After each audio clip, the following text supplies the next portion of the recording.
तो आज की इस वीडियो में हम लोग बनाने वाले हैं क्लास 10 का प्रश्नवाली 3.2 का एक नंबर। ठीक है, निम्न रेखिक समीकरण युग्म को प्रतिस्थापन विधि से हल करना है। तो चलिए पहले ये क्वेश्चन एक जैसे यहाँ पर दिया हुआ है, इसको पहले हल करते हैं हम लोग। तो इसके लिए क्या करना होगा, देखिए ये जो क्वेश्चन दिया गया है यहाँ पर, ये है हम लोगों का समीकरण 1, ठीक है, और ये है 2, ठीक है। इसको समीकरण 1 मानते हैं, इसको समीकरण 2 मानते हैं। चलिए आगे का प्रोसेस करते हैं। क्या करना है, पहले लिखना है आपको प्रतिस्थापन विधि से, प्रतिस्थापन विधि से समीकरण 2 से, ठीक है। ये समीकरण 2 है, इसको पहले लेते हैं हम लोग। आप इसको भी ले सकते हैं, इसको भी ले सकते हैं। हम लोग ने समीकरण 2 से यहाँ पे लिखेंगे हम लोग समीकरण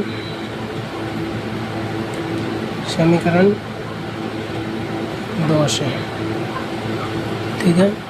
तो चलिए आगे करते हैं, क्या होगा आगे। ठीक है, हम लोग समीकरण 2 से लिए तो इसको हम लोग यहाँ लिखेंगे, ठीक है। क्या यहाँ पर देखिए x माइनस का y बराबर 4, ठीक है। यहाँ पर हम लोग x का मान यदि निकालते हैं तो x बराबर 4, ये माइनस है, यहाँ पर आ जाएगा तो प्लस में आएगा y, ठीक है। इस साइड बराबर का लेफ्ट साइड राइट साइड लेके जाएंगे तो ये प्लस हो जाएगा क्योंकि ये माइनस का साइड है। चलिए ये है x का मान, ठीक है। अब समीकरण 1 में x का मान, समीकरण 1 में इसमें x का मान क्या रखेंगे हम लोग, x का मान यानी कि 4 जोड़ y यानी कि 4 प्लस y, और ये है x का मान रखने पर।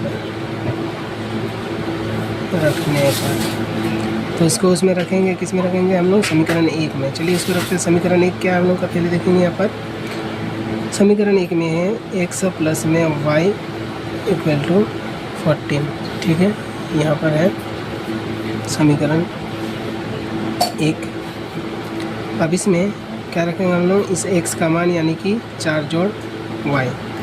चलिए रखते हैं, x का जगह में क्या रखना है, 4 प्लस y। यहाँ पर लिखा हम लोग 4 प्लस में y, इसको ब्रैकेट कर देते हैं क्योंकि इधर वाला लिखना है प्लस y इक्वल टू 14, ठीक है। और नीचे का लाइन आता है हम लोग क्या है, यहाँ पर देखिए 4 प्लस y इक्वल टू 14।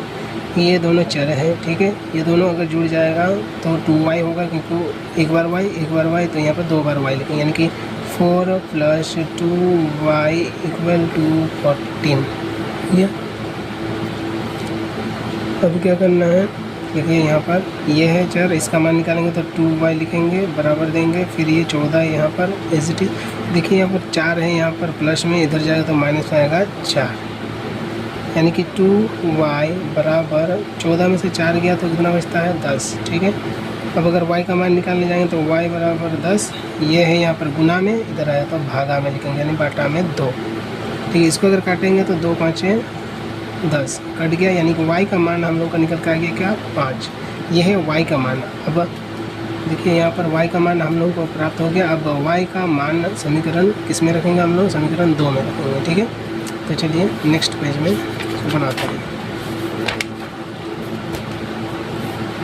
लिखते हैं। अब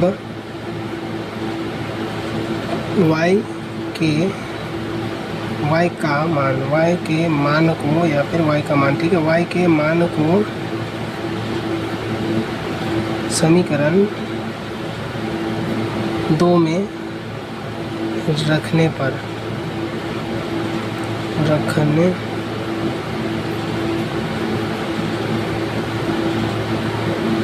2 में, सॉरी यहाँ छूट गया था, 2 में रखने पर, ठीक है।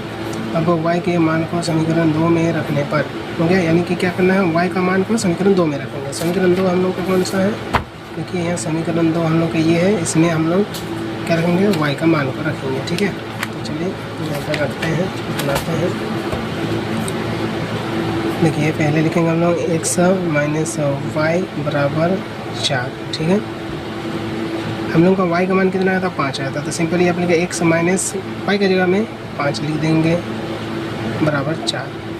तो यहाँ पर हम लोग लिखेंगे x बराबर, ये 4 को पहले लिखेंगे, ये माइनस में 5 है, यहाँ प्लस में 5 हो जाएगा। अब हम लोग का x बराबर कितना आ गया, 4 और 5 जोड़ेंगे तो 5 4 9, ठीक है। ये हुआ हम लोग का x का मान, और y का मान हम लोग यहाँ निकाल के कितना आता है, 1 का मान, ये देखिए y का मान आया था यहाँ पर 5, y का मान आया था 5, ठीक है।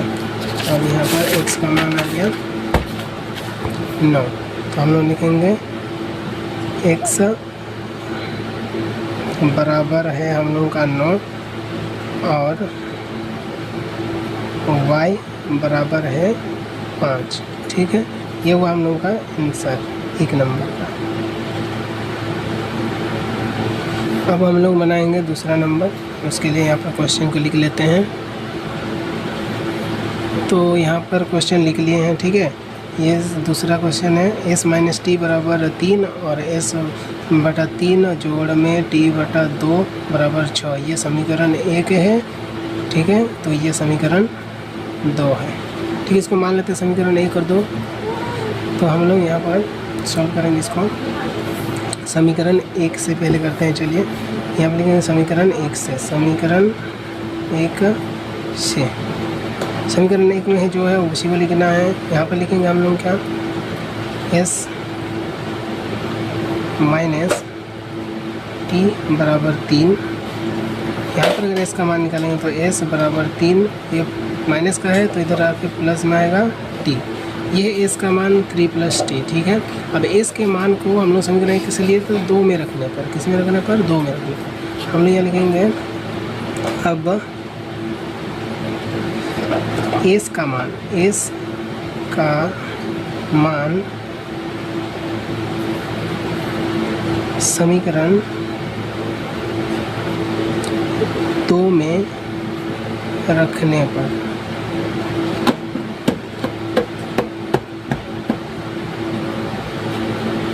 अब आते हैं इधर समीकरण 2 लेके, चलिए समीकरण 2 में क्या है, देखिए समीकरण 2 इसका था s क्या है, यहाँ पर देखिए क्या दिया गया है, लिखेंगे हम लोग s by 3 plus t by 2 equal to में 6, ठीक है। पहले इसको क्या करना है, इसको पहले सॉल्व कर लेते हैं, उसके बाद हम लोग इसका मान को बिठाएंगे, इसके मान को बिठाएंगे, ठीक है। सबसे पहले इसको सॉल्व कर लेते हैं। इसको सॉल्व करने क्या करना पड़ेगा, यहाँ पर ये देखिए यहाँ पर इसका लसा करना पड़ता है, क्योंकि ये भिन्न है, भिन्न का जोड़ है, तो इसका लसा करेंगे 2 और 3 का लसा कितना होगा, 2 3 6, क्योंकि ये लसा नहीं जाता है तो इसलिए इसका 2 3 6 कर देते हैं, ठीक है। 3 का पहाड़ा में 6 कितना बार में आएगा, 3 2 बार में आएगा, 2 को ऊपर वाला से गुना करेंगे s से, यानी कि तो 2s हो जाएगा, ठीक है। कितना हो गया, 2s। यहाँ पर जोड़ का चिन्ह है, जोड़ का चिन्ह देंगे, 2 का पहाड़ा में 6 आएगा, 3 बार में 3 को ऊपर वाला से गुना करेंगे t के साथ, तो 3t हो गया। इधर में जो है उसको ऐसे ही लिख देंगे, क्या है, 6 है। अब उसके बाद वाला लाइन हम लोग करते हैं, देखिए यहाँ पर इस तरह से आने से क्या होता है, ये क्रॉस मल्टीप्लाई होता है, यानी कि इसका नीचे कुछ नहीं 1 है, यहाँ पर इसके साथ गुना होगा, ये इसके साथ गुना होगा, 2s प्लस 3t 1 जा, वही वाला होगा सेम सेम, वहाँ पर लिखेंगे हम लोग क्या हो जाएगा, यहाँ पर 2s प्लस 3t हो गया। यहाँ पर बराबर देंगे, 6 और 6 कितना होता है, 36 हो जाता है, यहाँ पर 36 लिख लेंगे, ठीक है। ये क्रॉस मल्टीप्लाई होगा इस तरह से। अब क्या करना है, यहाँ पर देख लीजिए आप, ये वाला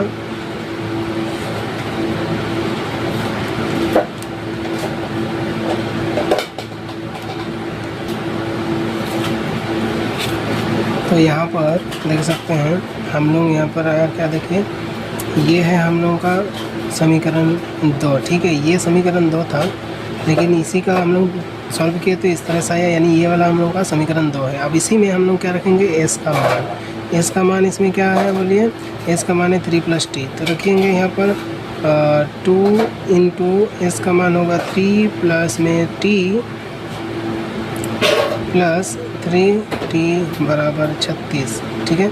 इसको सॉल्व करेंगे, 2 तिया 6 जोड़ 2t में 2t यानी कि 2t, ठीक है। यहाँ प्लस 3t इक्वल टू 36 हो गया।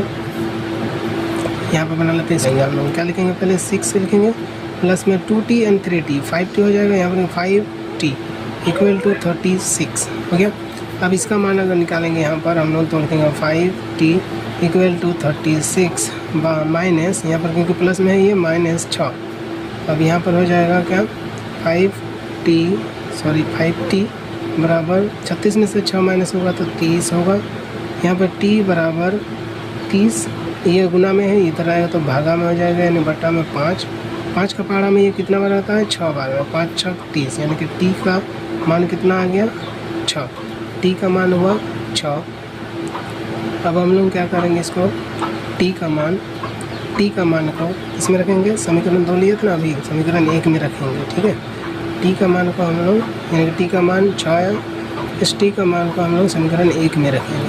तो चलिए रखते हैं नेक्स्ट पेज पर, देखेंगे। अब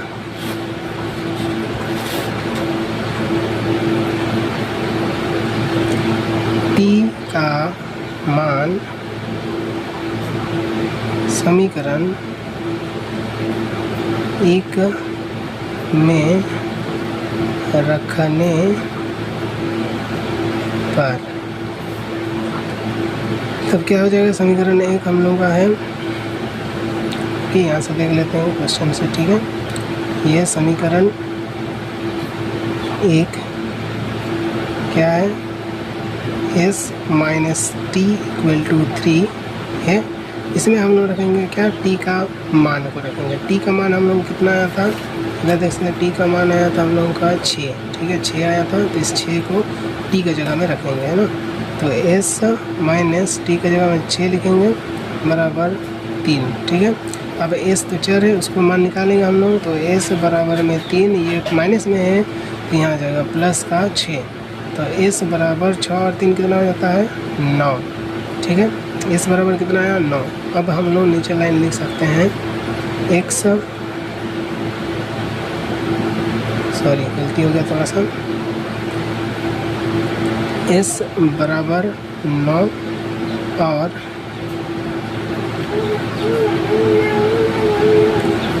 t बराबर कितना आया था हम लोगों का, t बराबर, देखिए t बराबर कितना लाया था हम लोग, t बराबर आया था 6, ठीक है। यहाँ पर लिखेंगे हम लोग t बराबर 6। ये हुआ हम लोग का दूसरा नंबर का आंसर, ठीक है।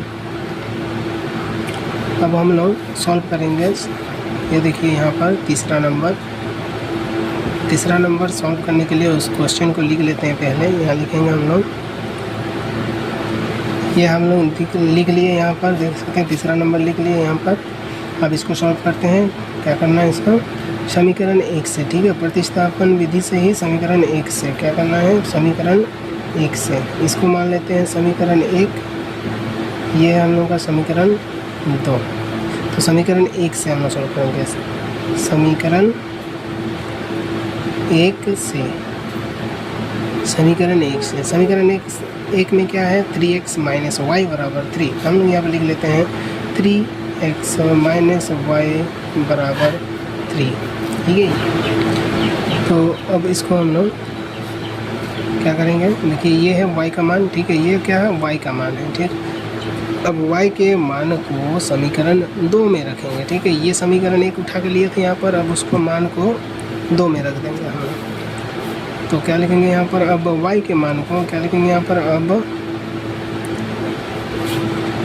y के मान को समीकरण 2 में रखने पर, समीकरण 2 में रखने पर, ठीक है। अब समीकरण 2 कौन सा इसमें से, देखिए समीकरण 2 जो है 9x माइनस 3y बराबर 9, उसको लिख लेते हैं। यहाँ लिखेंगे 9x माइनस 3y बराबर में 9, ठीक है। ये है हम लोग का समीकरण 2, इसमें हम लोग y के मान को रखेंगे। y का मान क्या है हम लोग का, 3x माइनस का 3।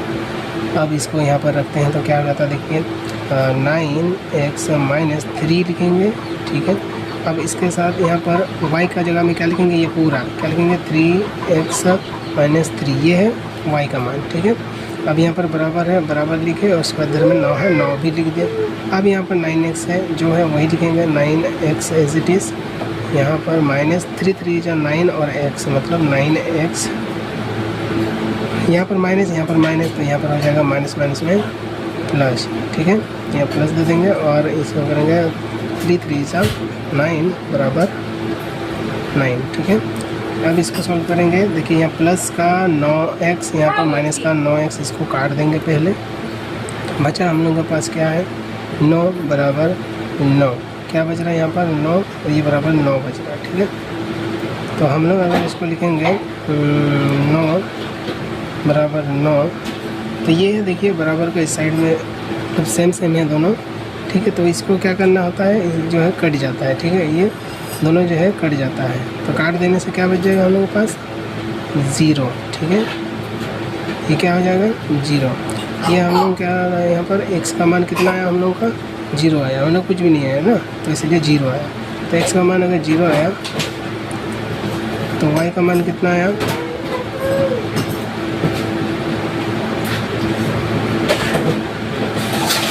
तो यहाँ पर लिखेंगे x बराबर 0 और y बराबर 3x - 3, यह जाएगा हम लोगों का आंसर, ठीक है।